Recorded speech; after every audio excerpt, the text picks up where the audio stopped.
Hi, received a question from Colin regarding the 18 volt Amtech combi drill. This is the item stock code V6515.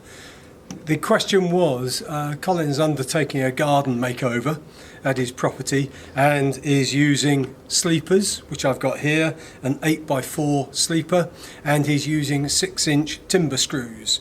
As you can see, these are quite large items and they have a Torx head on here.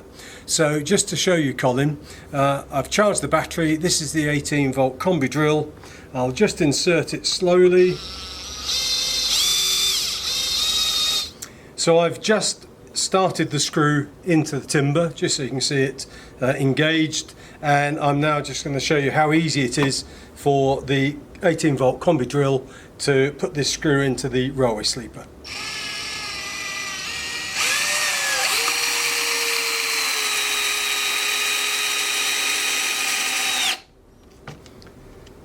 Literally in seconds, Colin, you can see that that's driven that 6-inch screw to about that point in the wood.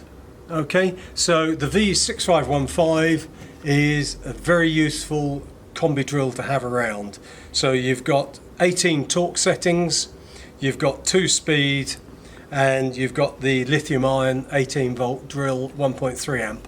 I hope that helps, Colin. If not, or if you have any other questions, please go to amtechdiy.com and we look forward to answering them for you.